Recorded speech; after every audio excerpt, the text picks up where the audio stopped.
We Tamil நேயர்களுக்கு வணக்கம். மூத்த பத்திரிகையாளர் திரு தராசு ஷியாம் அவர்களோட இணைஞ்சிருக்கோம். வணக்கம் சார். வணக்கம் சத்யராஜ். இப்ப அரவிந்த் கெஜ்ரிவால் சிறையிலிருந்து வந்தோனே ஒரு கருத்து சொன்னாரு. பிரதமர் அதாவது பெறக்கூடிய மோடி வந்து பிரதமரா வர முடியாது. அமித்ஷா தான் பிரதமரா வரப்போறாரு அப்படின்னு சொன்னாரு. ஏற்கனவே கர்நாடகா எலெக்ஷன்ல ஜெயிச்ச உடனே ஆர்எஸ்எஸ் பத்திரிகை ஆர்கனைசர் ஒரு கட்டுரை எழுதுறாங்க.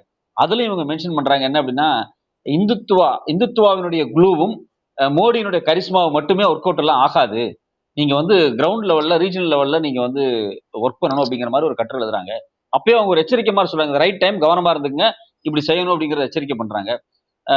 இப்ப இப்ப கடந்த அரசியல் சூழல் பார்த்தா அப்படின்னா பிஜேபிக்கு கிரவுண்ட் லெவல்ல ஒரு பெரிய அடிபட்டுட்டு தான் இருக்கு. குறிப்பா சவுத்தா இருக்கட்டும், இல்ல நார்த்லயே அடிபட்டுட்டு தான் இருக்காங்க. அரவிந்த் கெஜ்ரிவாலும் அதை சொல்றாரு, இல்ல மோடி பிரதமர் இல்லைன்னு சொல்றாரு. ஒட்டுமொத்தமா ஆர்எஸ்எஸ் எச்சரிக்குது. உண்மையிலே வந்து பிஜேபிக்குள்ளேயே ஆர்எஸ்எஸ் பிஜேபிங்கிற முரண்பாடுகள் முத்துதா, இல்ல மோடி அல்லாதவங்க, அதாவது அமித்ஷா மோடியினுடைய காம்பினேஷன் மத்த பாஜக காரங்க புறந்தள்ளப்படுறாங்களா அப்படின்னு ஒரு உட்கட்சியில் ஒரு பெரிய சிதைவு ஏற்படுற மாதிரி இருக்கு. இதை நீங்க எப்படி சார் பாக்குறீங்க? ஆர்எஸ்எஸ் இயக்கத்தோட எனக்கு ஒரு 20-25 வருஷமான நல்ல தொடர்பு உண்டுங்க. விஸ்வ இந்து பரிஷத்துக்கான வெப் அரேஞ்ச்மெண்ட்லாம் நான் தான் பண்ணி கொடுத்தேன். இப்படி பல ஈவன் பிஜேபி உட்பட 2009 காலகட்டத்தில் ஒரு மூத்த பத்திரிகையாளனாக அந்தந்த அலுவலகத்தில் போய் வேலை பார்த்துருக்கிறேன். வேற யாரும் அப்படி வேலை பார்த்துருக்க மாட்டாங்க, வாய்ப்பே இல்லை. அந்த அலுவலகத்தில் இதுக்குன்னு தனியான அமைப்புகள்லாம் வச்சு வேலை பார்த்துருக்கேன். அந்த ஒர்க்கிங் மெத்தட் எனக்கு தெரியும்.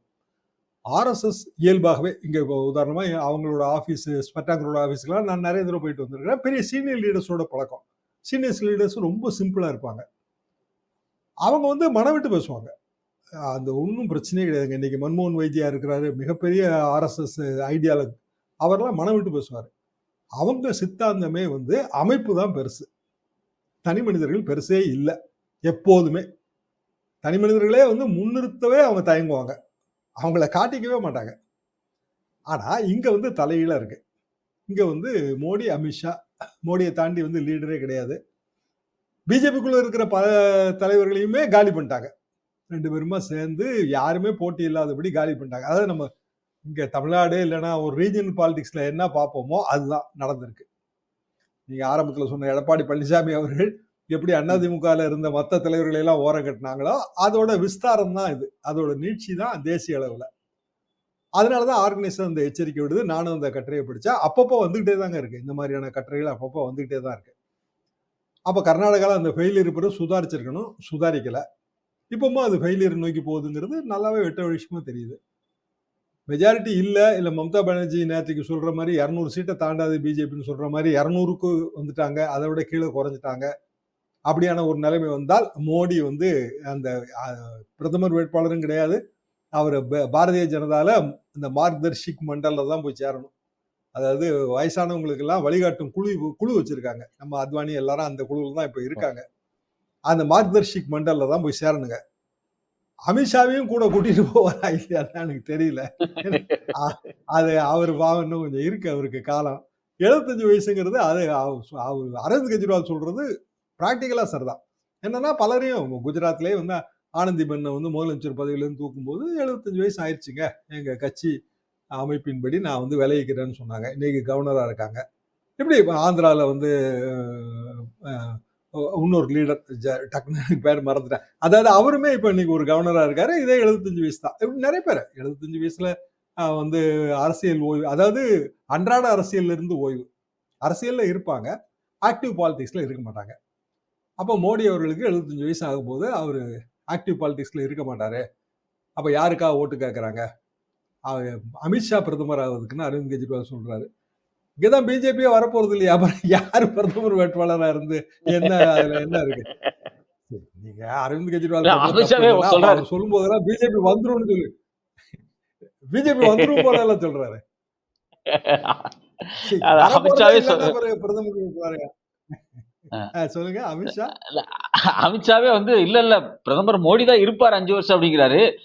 இது வந்து பாஜக உள்ளே ஒரு பெரிய சலசலப்பு ஏற்படுத்திருச்சு அப்படிங்கிறாங்க. அது உண்மைதானே சார்? இல்ல உண்மைதானே. அது 75 இயர்ஸ் உதாரணம் நிறைய இருக்குங்க, எக்கச்சக்கமா இருக்கு 75 இயர்ஸ் உதாரணம். அப்படிங்கும்போது அரவிந்த் கெஜ்ரிவாலோட அப்சர்வேஷன் ரைட்டு. ஆனா ஓவராலா வந்து பிஜேபிக்கு சென்டிமெண்ட் இல்லைங்கும் போது அதை பற்றிய விவாதம் இல்லை ஒண்ணு. இன்னொன்னு ஒரு கட்சி விவகாரம், அவங்க நினைச்சா விலக்கு கொடுப்பாங்கல்ல, அதனால அதை ஒரு பொருத்தப்பாடா நம்ம பார்க்க முடியாது. ஆனால் உண்மையான பிரச்சனை அல்லது உண்மையான மாறுதல்கள் என்ன வரும் அப்படின்னு நான் எதிர்பார்க்கிறேன் அப்படின்னா 2024 பிறகு இந்திய அரசியல்ங்கிறது வேற ஒரு டைமென்ஷன்ல போகுது. அந்த டைமென்ஷன் இந்தியாவுக்கு நல்லதா இருக்கும்னு நான் நினைக்கிறேன். இப்போ ரேட் ஆஃப் இன்ஃப்ளேஷன் புள்ளி விவரம் தான் அது. ஆமா. அது வந்து கவர்மெண்ட் சமயத்துக்கு அதுல அது ஜூம்லா பண்ணிரும், பொய் புள்ளி விவரம் வந்துடும்.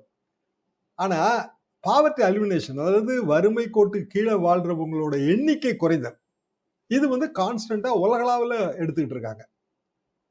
இந்தியாவில் வந்து பல கம்பேரிசன் 2004 இருந்து 2014 வரைக்கும் 2003 வறுமை கோட்டு கீழே எவ்வளவு பேர் வாழ்ந்தாங்க, 2014 புது கவர்மெண்ட் வர்றதுக்கு முன்னாடி, பிஜேபியோட கவர்மெண்ட் வர்றதுக்கு முன்னாடி அது எவ்வளவு நம்பரா குறைஞ்சிருக்கு, ஜனத்தொகைக்கு ஏற்ற விகிதாச்சாரம், இது வந்து உலகளாவிய கணக்கு. அதுல பாத்தீங்கன்னா 2004 2013 காலகட்டத்தில் நம்ம வறுமை கோட்டுக்கு கீழே இருக்கிறவங்களை தூக்கி விட்டு இருக்கிற அந்த பெர்சன்டேஜும் மோடி ஆட்சி காலத்துல இருந்த பெர்சன்டேஜும் ரொம்ப மாறுபடுது. அதாவது இன்னும் சொல்ல போனால் ஏழைகளின் எண்ணிக்கை மன்மோகன் சிங் ஆட்சி காலத்துல குறைச்சலா கொண்டு வந்துகிட்டே இருக்காங்க, மோடி ஆட்சி காலத்துல அந்த அளவுக்கு குறையல. அது நமக்கே தெரியுது. இல்லைன்னா அங்கிருந்து இவ்வளவு பேர் வேலை பார்க்க இங்க வரமாட்டாங்க. ஆமா. கடந்த 10 ஆண்டுகள்ல பல்வேறு வட மாநிலங்கள்ல இருந்து, குறிப்பா பிஜேபி ஆளுற மாநிலங்கள்ல இருந்து பிற மாநிலங்களுக்கு புலம்பெயர்ந்தோர் எண்ணிக்கை ரொம்ப அதிகம். ஆமா சார். சாதாரண ரொம்ப அதிகம். சாதாரண முடி திருத்தங்கள்ல இருந்து கட்டட வேலைகள் எல்லாம், விவசாய வேலை வரைக்கும், மீன்பிடி தொழில் வரைக்கும். அப்படியான சூழல்ல வந்து மோடி அவர்களோட கிளைமே தப்புன்னு வட இந்தியாவே ஃபீல் பண்ணுது. இவ்வளவு பேருக்கு வேலை வாய்ப்பு கிரியேட் பண்ணிட்டோம்னு சொல்றாங்க, அது தவறு. எங்க கிராமத்துல வந்து எல்லாருமே புலம்பெயர்ந்து போயிட்டே இருக்காங்க. இப்படி நிறைய இன்டர்வியூ நீங்க பார்க்கலாம். அப்போ ஏன் இந்த நிலைமை என்றால், எந்த செக்டார்ல கவனம் செலுத்தணுமோ அந்த செக்டார்ல நம்ம கவனம் செலுத்தல. இப்ப நமக்கு உண்மையிலே தேவை என்ன? பாப்புலேஷன் அதிகம், இளைஞர்களோட எண்ணிக்கை கூடிக்கிட்டே போகுது. அப்ப நம்ம வேலை வாய்ப்புகளை தான் உருவாக்கணும். வேலை வாய்ப்புகளை வந்து உருவாக்க எந்த இடத்துல தவறுறோம்? கிளாஸ் 4 மத்திய அரசாங்கத்தோட எம்ப்ளாய்மெண்ட்ல லோயஸ்ட், கிளாஸ் 4 கிளாஸ் 5 இதெல்லாம். இந்த லோயஸ்ட்ல இருக்கிற வேலை வாய்ப்பை நம்ம பூர்த்தியே பண்ணாம அது சம்பந்தப்பட்ட பல தொழில்களை வந்து தனியாருக்கு கொண்டு போறோம். இப்போ உதாரணமா ஏர்போர்ட்டுங்கிற சாதாரண விஷயத்தை எடுத்துக்க. ஃப்ளைட்ல டிராவல் பண்றவங்கலாம் பணக்காரன் இல்லையா, சாதாரண மத்திய நிறுத்துறோம், ஃப்ளைட் எல்லாம் அவாய்ட் பண்ணும், ட்ரெயின்ல போயிடுவாங்க, சீப்பு. ஆனா ஃப்ளைட்டு, ஏர்போர்ட்டு, அதை சுற்றி இருக்கிற பல தொழில்கள்ல சாதாரண சிப்பந்திகளா வேலை பார்க்குறவங்க எல்லாரும் 2004 2014 காலகட்டத்தில் அரசாங்க ஊழியர். இன்னைக்கு எல்லாருமே வந்து தனியார் நிறுவனத்தோட ஊழியர். அது அதானி நிறுவனம். இந்தியாவோட எல்லா ஏர்போர்ட்டுகளையும் தார வார்த்தாச்சு. மிகப்பெரிய சாம்ராஜ்யம் நம்மளோட ஏர் இந்தியா, அது டாடா கையில் போயிடுச்சு. இப்போ டாடா கையில் போய் தனியார் நிறுவனத்தில் ஏர் இந்தியா ரொம்ப சிறப்பாலாம் இருந்திருக்கணும். ஒரு 4-5 நாளாக வந்து அங்கே ஊழியர் ஸ்ட்ரைக்கு, டோட்டலாக எல்லா ஃப்ளைட்டையும் நிறுத்தி விட்டாங்க. கடைசியில் யார் சஃபர் ஆனா?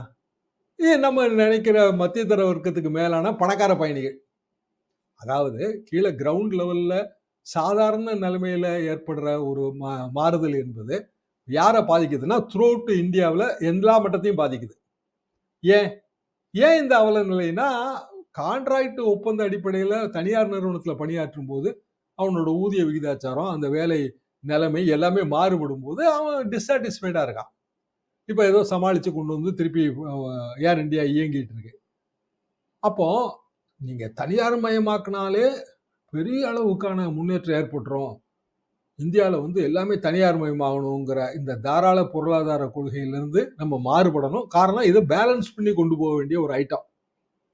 இதெல்லாம் வந்து மோடி கவர்மெண்ட்டோட மாபெரும் ஃபெயிலியர். ஒன்றுனா ஃபெயிலியர் ஆகிட்டே வருதுங்கிறது இப்போ நல்லா தெரியுது. அப்படியான ஒரு சூழ்நிலையில் அகில இந்திய அரசியலே ஒரு புதிய பரிணாமத்தை நோக்கி போகுது. அதுல அதிமுக அரசியலுக்கு விலக்கு இல்லைன்னு நான் நினைக்கிறேன். உங்களுடைய நேரத்துக்கு கருத்துக்கு ரொம்ப நன்றி சார்.